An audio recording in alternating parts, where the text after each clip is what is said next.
We got a new Minecraft update today. Hello there, right here. It is update 25W08A, and this will eventually turn into the 1.21.5 update. Guys, they revamped all of the spawn eggs in creative mode. So now instead of trying to detect what the mob spawns based off of the name or the different color codes that they used to have, they now have individual images and the art is amazing.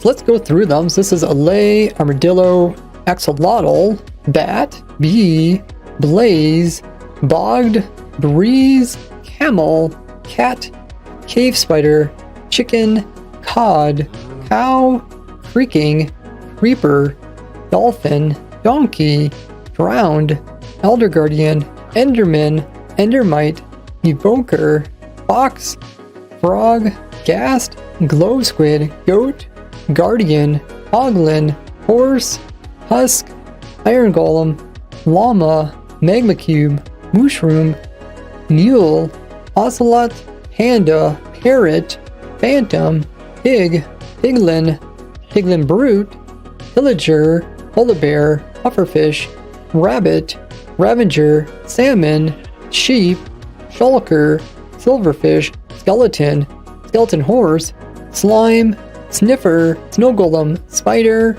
Squid, Stray, Strider, Tadpole, Trader Llama, Tropical Fish, Turtle, Vex, Villager, Vindicator, Wandering Trader, Warden, Witch, Wither Skeleton, Wolf, Zoglin, Zombie, Zombie Horse, Zombie Villager, and Zombified Piglin. And there's two spawn eggs which you normally can't find here, which is the Ender Dragon and the Wither. Now all the egg textures look really cute, and there's even like size differences, so like some of the smaller stuff have like a little bit smaller spawn eggs. There's also quite a variety, especially when it comes to like the piglins. They almost have like their whole head and body there. And this is definitely going to make it a lot easier in order to find whatever type of mob you're trying to find, rather than trying to memorize all the different color combinations. Especially since there's starting to become so many mobs that were the white color, they all look very similar. The only unfortunate thing is most people won't see this if they're only playing survival, but what do you think of these changes? Help me reach 500,000 subscribers by clicking that sub button.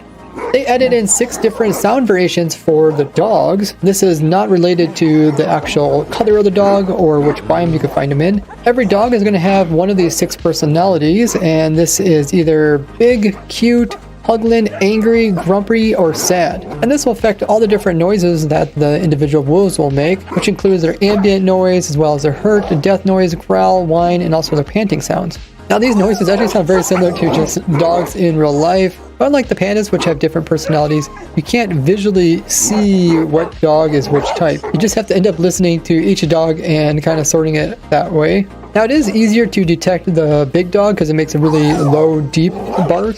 The cute one's really kind of high pitch and sounds really young. The sad one sounds kind of saddish. There's also the grumpy one. A little bit hard to detect that one. There's also the angry one, which does sound like a really mean dog. There's one called Puglin. I'm not sure what Puglin is, if that's a misspell. I looked up the word and nothing actually came up for it, other than something maybe related to the Pugs breed of dogs. Let me know if you know what Puglin would actually mean. And the original sound of the dog is also in there. That means you can find a total of 7 different wolf variations when it comes to their sound. Which means if you wanted to get all the different colors of dogs with all the different sound variations, there's 9 of those plus the 7 sounds, which is 63 different types of dogs to collect.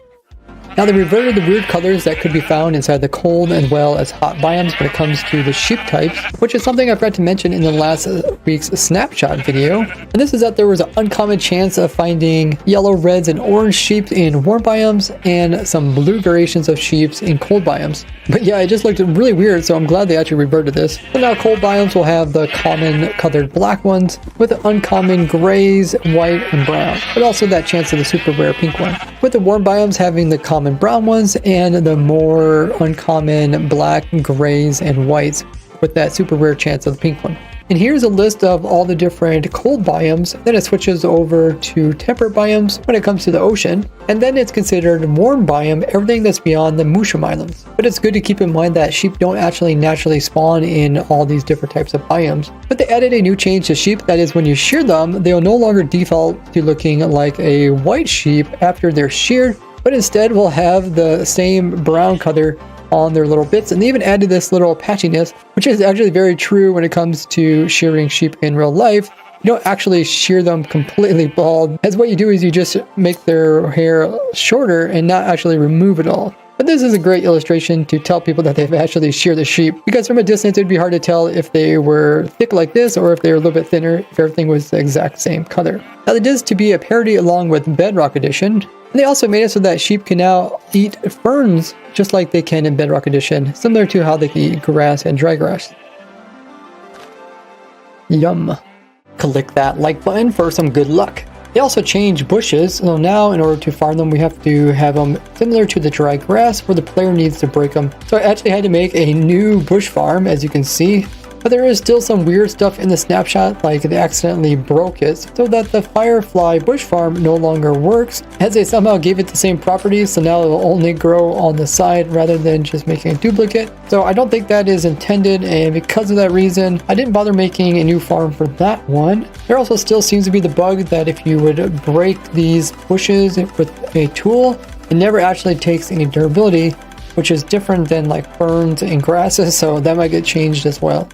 Now, speaking of changes, they went ahead and added in so that these guys also have their noses sticking out a little bit further, which is something they added into the new cows, so then they went ahead and added into these variations of the cows. You can now also find camels that will naturally spawn in desert biomes, so you don't have to go to desert villages to find these anymore.